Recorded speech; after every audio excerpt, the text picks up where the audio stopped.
Les damos una calurosa bienvenida a todos nuestros queridos oyentes. El día de hoy vamos a tratar un tema junto a Daniela Díaz, Sofía Navarrete, Dayana Bejarano y quien les habla, Mónica Fukene, que es un poco sensible para unos, pero que para nuestra perspectiva tuvo un impacto que muchos no notaron, pero fue parte fundamental para la literatura, que fue la Guerra Fría. Para empezar, ¿qué fue la Guerra Fría? Este fue un enfrentamiento político, ideológico, social y cultural, el cual ocurrió en el año 1945, hasta que dio su total final en 1989, que según medios, finaliza con la caída del muro de Berlín. Esta guerra fue dirigida por Estados Unidos y la Unión Soviética, ambos obviamente contrincantes. Hay que recordar que este no fue un conflicto armado, sino amenazas que ocurrieron entre las dos potencias. Muy bien, ahora vamos a escuchar la opinión de una amiga que se llama Edelmira. Y bien, Edelmira, ¿cómo cree que era la literatura antes de la Guerra Fría?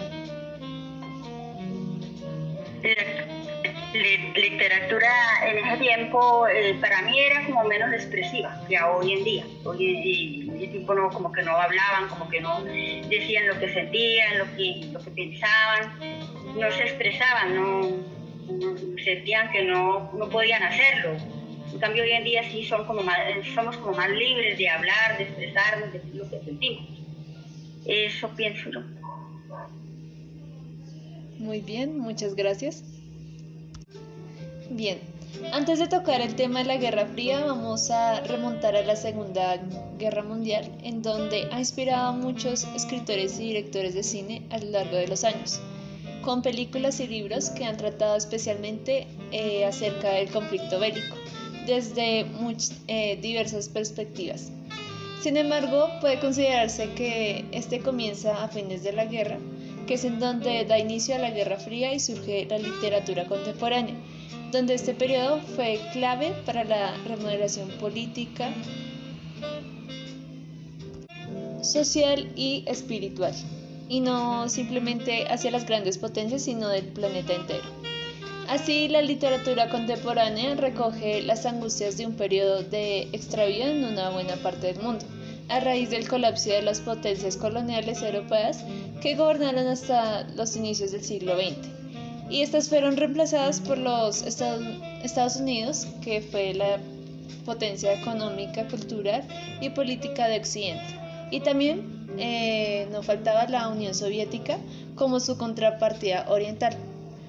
Por lo tanto, el mundo estuvo dividido en dos vertientes opuestas e incomunicadas, que fue uno de los grandes hitos cuya presencia puede sentirse aún en la literatura contemporánea, además de otras artes. Este evento aparece bajo la forma de una exaltación del mundo liberal, capitalista o bien de lamento por la muerte de los ideales. Eso se conoció como los grandes relatos y que según el filósofo nipón estadounidense Francis Fukuyama de 1952 representaba el fin de la historia. Por otro lado, la literatura contemporánea es la primera en la historia que cuenta con un mercado editorial desarrollado y de alcances internacionales propiamente dicho. Esto se debe, entre otras cosas, a los procesos económicos de integración que condujeron a la globalización económica. Otro factor a considerar es la revolución científica tecnológica que permitió acortar considerablemente las distancias del mundo y las formas de recorrerla. Debemos considerar que el mundo cambió más en términos tecnológicos y sociales durante el siglo XX que durante eras enteras de las antigüedades. Bien, ahora vamos con nuestro amigo Armando. Armando, ¿cómo cree que era la literatura durante la Guerra Fría? En ese tiempo, para mi concepto y pensar, pienso que era más baja de lo que es actualmente, porque en ese tiempo no había mucha gente que fuera más preparada y les gustara más la literatura, sino se la pasaban más como en problemas, como en solución de bienes para la familia, para tipo de alimentación y todo eso. Entonces, para mi concepto, no creo que hubiera sido muy bueno en ese tiempo. Muchas gracias, Armando. Pues bien, lo que conocemos como Guerra Fría fue una guerra de poder y control sobre el resto del mundo. Pues consideradas las tendencias actuales, se puede decir que el eclecticismo es el estilo que predomina en el estilo que se escoge entre diferentes ideas y puntos de vista. Pues para así mezclarlas y crear un estilo personal que define a cada autor como un ser único y pues difícil de etiquetar en una corriente literaria. Algo que resaltar es que el empeño político y social de muchos de estos autores termina con la persecución política de los mismos, como Boris Pasternak, poeta y novelista ruso, que ganó un premio Nobel de Literatura en 1958, pero fue perseguido por las autoridades rusas hasta su muerte. La soledad del ser humano, los conflictos con su entorno, la incapacidad de resolverlos, la angustia existencial y el individuo que ya no cree, eran uno de los temas principales que pues encabezaban la literatura en esta época. Obviamente sin abandonar el amor, la muerte y la naturaleza, pero al igual que el teatro, que pues se dividió en muchos otros tipos, que era como el épico, la crueldad y pues el absurdo y el existencialista. Al terminar la denominada Guerra Fría, ha dado lugar a numerosas obras en la literatura, como así también en el cine. En realidad, el propio nombre de la Guerra Fría fue creado por un escritor.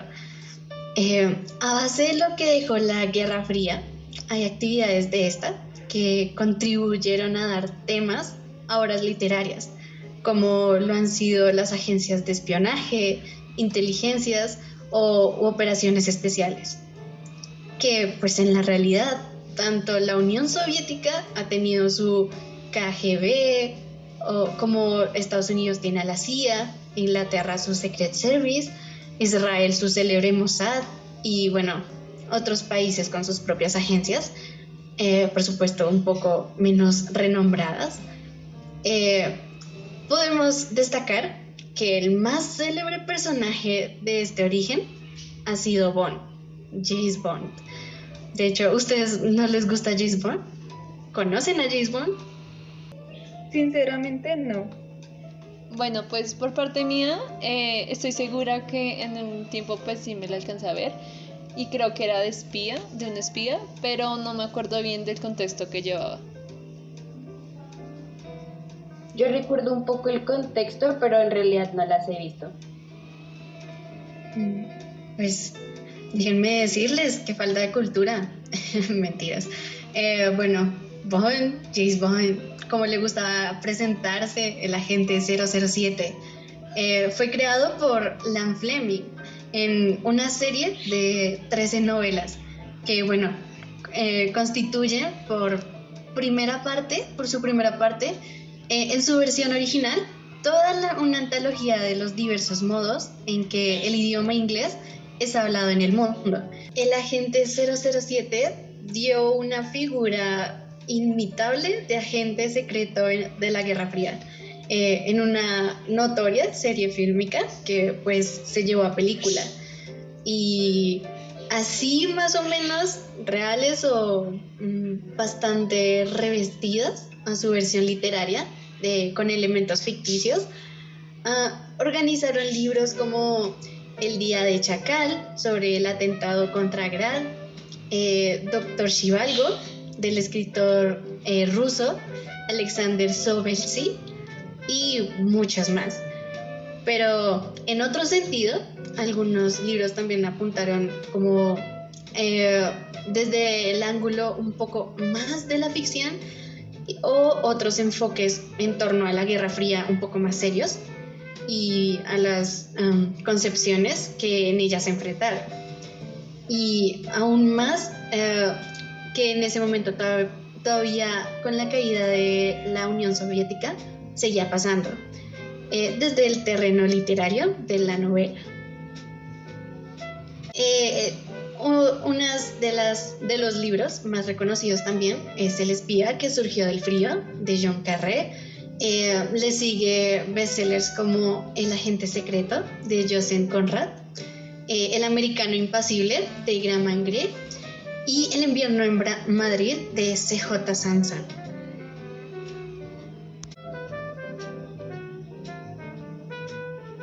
También un tema tratado en la literatura comúnmente es la caída del muro de Berlín, ¿no?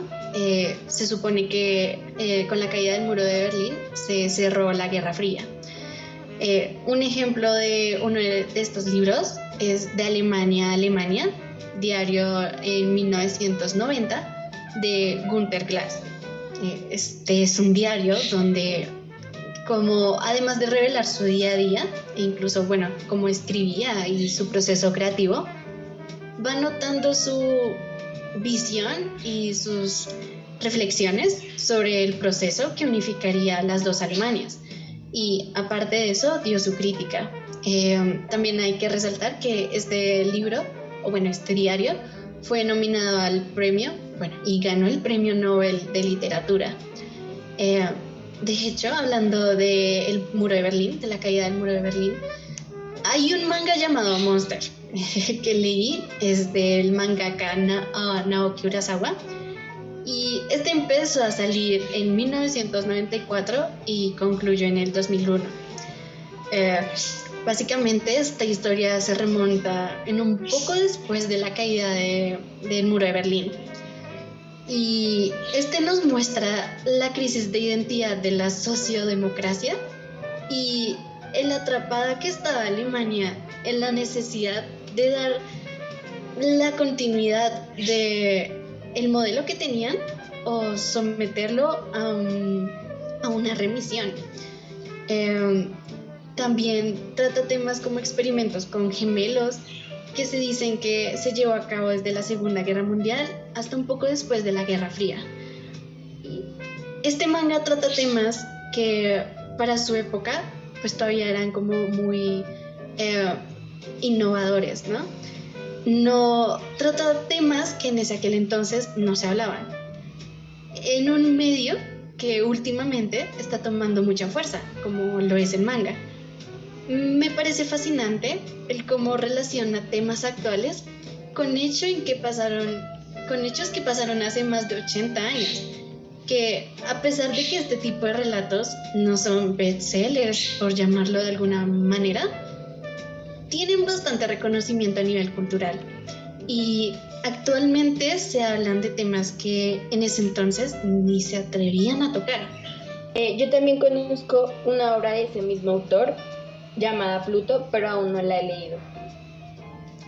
Efectivamente, esta obra fue realizada a base el principio de la Guerra Fría, conjugada con un arco de Astro Boy, que el arco se llama Pluto y se lleva un poco más futurista y es bastante creativo este autor. Gracias al suceso de la Guerra Fría, dio origen a una de las novelas más marcadas de esta guerra. El libro se llama Doctor Zhivago. El tema principal de esta novela era el amor, pero teniendo en cuenta el contexto de la época, como la Revolución Rusa y la construcción de la Unión Soviética. Este plasma que una persona podría ir cambiando y teniendo distintas opiniones, pero obviamente esto no iba muy bien con la mentalidad de los grupos, y que, gracias a su gran impacto, el autor de esta novela, Boris Pasternak, en 1958 gana el Premio Nobel de la Literatura. Sin embargo, este no recogió el premio gracias a la represión gubernamental de la época. Esta novela no fue publicada en Rusia. Y así como esta novela tuvo ciertas censuras en países, también sucedió con demasiados libros y autores, que eran obligados a ser silenciados por la mentalidad que gobernaba esta época, la cual fue llamada y que muchas personas conocemos hoy en día como Guerra Fría. Bien, gracias por escucharnos y esperamos que el tema haya sido de su agrado.